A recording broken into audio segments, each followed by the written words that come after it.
Well, it's a great morning for me. Welcome to everybody to our mortgage live stream. Put a couple of little gadgets up there for you so you know where we are. This is me, Paul Archer. Welcome to our weekly live stream, mortgage live stream. Call it what you like, really. At the end of the day, it's your update on mortgages. It's my way of getting right to the customer as opposed to going through middlemen, because the internet's getting rid of middlemen, isn't it? We noticed that. Funny old thing, that, isn't it? The fact is that I can come straight to my people that I want to help to become mortgage advisors and become a really good mortgage advisors. Because the pure fact is, it's actually getting quite tricky to be a mortgage advisor. A lot of people think you can pass the exams and then you go set yourself up and say, hello, I'm a mortgage advisor, come and get me. You know, it doesn't work that way. It doesn't work that way. There was an article at the weekend about an estate agent who was promoting for a mortgage advisor to go and sit in her suite of offices. She's got a number of offices in a certain town in the UK. And she wants a mortgage advisor, sit in the estate agency and sell mortgages. There's a cut of commission. I think it's a self-employed kind of basis. But she can't get anybody. She can't get anyone that's right. As her thought was, you know, people think they become a mortgage advisor and suddenly you become like a sort of a very important person, and you are, but you've still got to be able to sell, you've still got to be able to advise, run a business, prospect, all those good things, and that's what we're here to help you do as much as possible. So let's get cracking with our first topic in major lockdown now here, of course, in the UK. Hope everybody is okay and coping with that. It's pretty awful stuff, isn't it? Let's be honest about it. There's a little there's Mortgage Advisor CPD. Do you like that? That's the website that we operate from. So let me give you a couple of topics today. One topic that's been really popular recently is on Brexit. Not popular as in Brexit, because I think we're bored to death with Brexit, aren't you? And you know, Laura Koonsberg gets wheeled on to give her opinion on all those sort of things. But the fact is, Brexit is done. And then I want to talk about the bounce back, the bounce back at the end of the year with the economy. I want to talk about that today as well. So that's what I've got planned for you. Hopefully you're picking up this new live stream. We've got a new bit of software now, which is allowing us to produce these quite nicely. Anyway, let's get to the first topic. Let's talk about the first topic, which I've entitled Brexit, because it seems like a good one to use, really. Brexit, there you go. Because we all know what Brexit is. It's all about getting out of the European Union, isn't it? Brexit and CMAP and regulations. We're talking about Unit 2, aren't we, in the exam? Because that's the one that people are concerned about. And obviously the thing is, yeah, Brexit's happened. We know that. There was a deal struck, lastminute.com, but that was good negotiating techniques. As a result of the deal being struck, we are now officially out of the European Union. We're officially out of the customs union. We are now a country on our own. And the first thing they did is they abolished VAT on sanitary towels, which I thought was a really good thing to do, because we can now, you see, we can make our own laws and make our own rules. Obviously, the deal makes us stick to the rules, if you like, when it comes to trading with them. So the trade deal's great, but if you're in my marketplace, we don't sell products, we sell services. And of course, the services was not included in the deal. Financial services themselves were not included. And what's happening now is that financial services are now being negotiated. So the first key thing then is that financial services, FS, which is what we're talking about, is now being negotiated by the powers that be, and they're negotiating at the moment about what they can do really with the financial services side of things. It's what we want now, because we want access to the European marketplace. The European economy, if you like, represents, they reckon, 16% of the world. So it's a big marketplace. Don't get me wrong; it's not the biggest. The US, China's the biggest, but the European Union is a big market. We want access to that. We've had access to it. We want to have what they call equivalence rules, so that we can trade in London and in Berlin, Bonn, all over the European Union. And it's hugely important because it's a major market. So at the moment then, the negotiators are trying to get this FS deal. That doesn't really affect you guys as mortgage advisors, because most of your business is probably done in the UK. Northern Ireland is the same as the UK, of course, but of course they're in the customs union, but it's the same thing. At the end of the day, we want to trade and trade really well. but in financial services they're doing some negotiating at the moment. So let's just park that for a moment at all. Let's pick up on a couple of topics for you. The one that people talk about a lot is GDPR. GDPR, which of course was a European thing. Whether you like it or not, the Europeans got good at this, and it's affecting the world. Now, the point about GDPR is there's no change at all, because at the same time we introduced the UK Data Protection Act. The UK Data Protection Act was introduced. That was dated in 2018, and the whole point was that the GDPR was put into our statute books by our own UK data protection legislation. So you call it GDPR if you want to. Fact is, it's the UK data protection that governs it. So no change there at all. So don't worry about revising something new for your exam, because it's pretty much the same, really, isn't it? Now, the other thing, of course, is that European Union law stays. So European Union law stays put. It doesn't change. Now, this is the big one for you. A lot of people think just because we've left the European Union, Brexit, then all the European law that's been built up over the last 50 years is now gone. And that's actually a load of nonsense that you could ever hear. Now, there's this thing called acquis, I think it's pronounced. I'm not very good with my French. I'm sure some of you will pick that up, which is a huge statute book. About is 80,000 pages long, this book, acquis, which contains all the European law.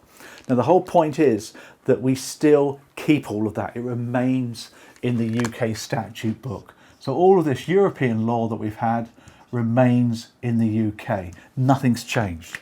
Now, there will be a series of regulatory repeal bills coming down the line when we start to repeal bits of it. But that's going to take time. So all of the aspects in Unit 2 of CMAT 1 remain the same. So when we talk about European Union membership, okay, we're not a member, but we have to adhere to the directives and the various rules, because we haven't repealed any of them yet. We might do at some point, but I doubt it, because we're negotiating at the moment with the FS. So we're probably going to keep a lot of the rules. Besides, they're pretty darn good rules, really. So let's not go sort of breaking what's not broken kind of thing. Don't fix what's not broken is the course there, is it? Now, the whole point about the European Union and regulatory rules is that Brexit is not an event, it's a process. It didn't just happen on the 31st of December. It's going to continually proceed over the next year to 2 years. And it's going to take years, I think, to pan out. And when we make changes, they'll be reflected in the LIBF textbook. We'll tell you what the changes are as they come along, of course, but you don't need to worry so much, do you? So that's been a pretty useful video. One last thing, of course, for Brexit is expats. My old dad, he's an expat. He lives in France with his girlfriend, Carol. How cool is that? He's 83, he's got his girlfriend, Carol. And he's well happy, because the deal meant that expats kept their benefits. So he keeps the healthcare. He also keeps his British state pension, which is index linked still as well. So a lot of the expats are really pleased about that. And I think that's a good thing all round. The only problem is the cold weather bonus for the pension. In this country, in the UK, of course, the cold weather bonus thing was triggered, wasn't it, by the cold weather we've had recently. But in France, they take all of the French colonies and they average out the temperature. And if it drops below a certain amount, you get your cold weather payment. But in France, of course, they've still got colonies in East Africa. Madagascar is one, which is not far from the equator. So, of course, if you take the Madagascan temperature and the French temperature, it does build it right somewhat, so they don't ever have to pay the cold weather payment in France. How funny is that? But there we go. We're not here to talk about that, are we? So, Brexit. Good or bad, depends on your politics. Not going to go into that. Doesn't really matter. We're out now. And the world is our oyster. Remember, the European Union is only 16% of the world economy. People don't appreciate that so much. Yes, we've done a lot of those, guys, in trade. But the world is our oyster, as they say. So let's look forward to financial services being traded across the whole world. And with IT and technology, we can do it, can't we? Hope that's been a good update for you. Bye. Ha! Did you like that one, did you? I hope you did. I'm just going to put a little flashy bit of stuff on there. Getting some buttons now. I can press buttons and get flashy graphics and all sorts of things going off there for you. So this is our new kind of live stream that we're using to look out to you guys and see how you all are. Right, let's get on to our second topic, shall we? Which this It's an interesting topic, really. Let me just rub this out for you before we start. Our second topic really looks at investments. Now, tomorrow I'm doing a live webinar, if you like, to a company who are all doing their exams. They're all doing their CMAT exams, and we're doing it on investments. And we're going to be touching across the subject of, we're going to be touching on the subject of collectives. In other words, a collective of shares, so unit trusts, OICs, investment trust, REITs. These are all collective investments. And what I want to talk about now is collectives and a balanced portfolio. So the topic really is collectives. Now, a collective, as I said to you, is a unit trust or an OIC or an investment trust. A bond is a collective. These are all wrappers, if you like, that under the hood have a number of shares that have been invested by the fund managers. And the whole benefit of a collective is that you get a balanced portfolio. So I'm talking about, a portfolio. And what I want to talk about now is what's going to happen to the UK economy over the next sort of year, 2 years, and the kind of sectors that are doing really well. Obviously, we're aware of the sectors that are not doing very well, but we've got a number of companies which are doing well. I want to talk about this so you can see how collectives benefit you, really. Now, let's just mention a few companies, shall we? First one comes to mind is Wizz Air. Have you heard of Wizz Air? Now, Wizz Air is an airline, and you might think, hold on, how is an airline doing well? But Wizz Air have been gobbling up slots at Gatwick Airport, apparently, because the Gatwick Airport slots have all become available because these places have been going bust at these airlines.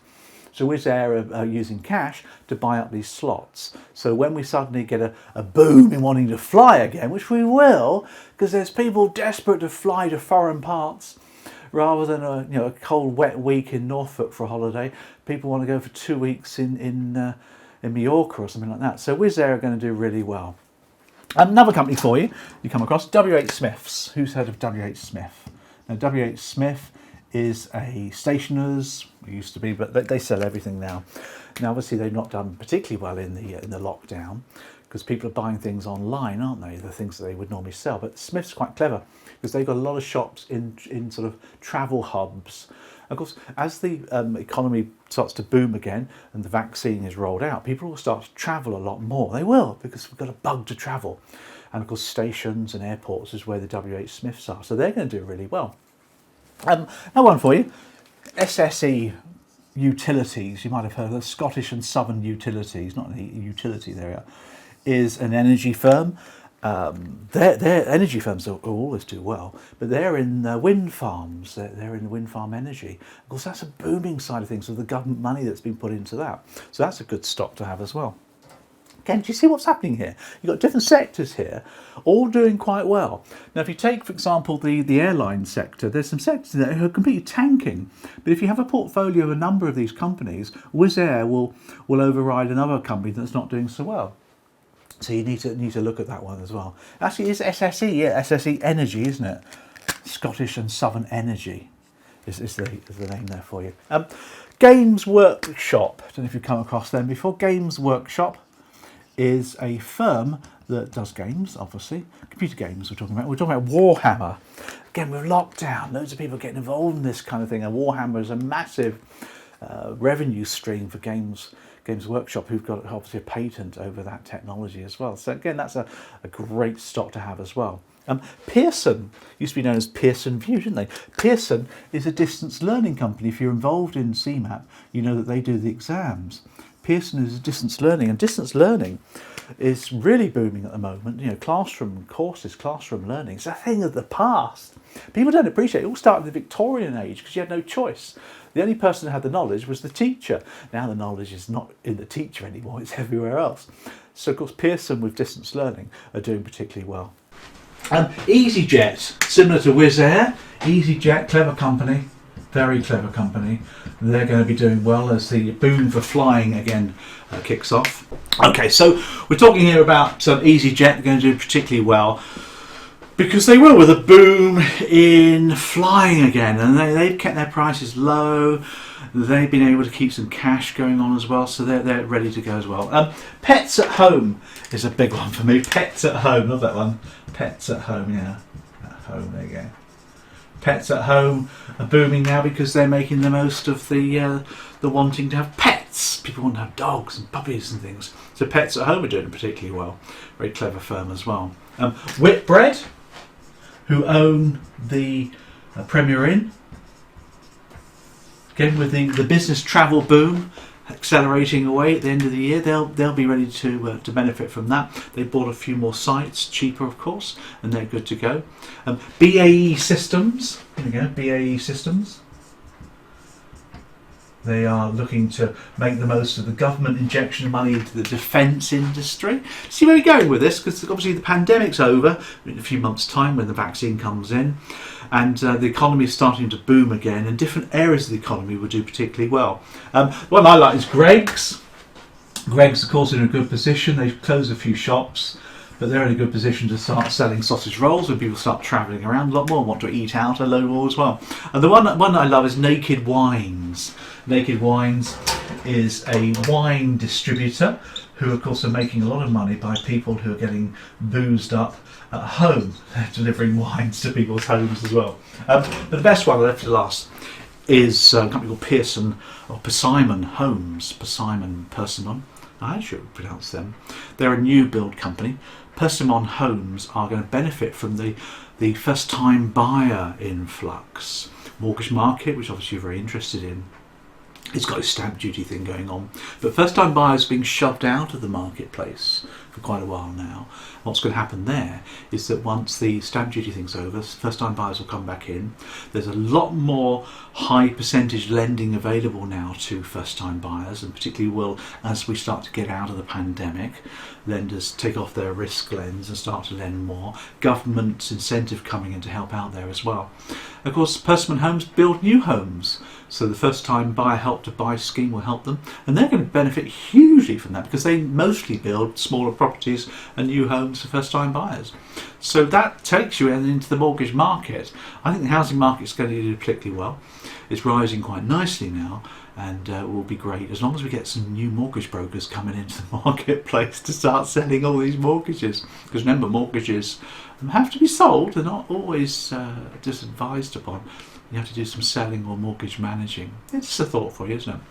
So there we are, loads of sectors there. So make sure your collective portfolio includes some of those which will do particularly well. Some won't do so well, we know that, but the marketplace is looking pretty good, isn't it? So there we have it, live stream. So hope that's been a good mortgage live stream for you this morning.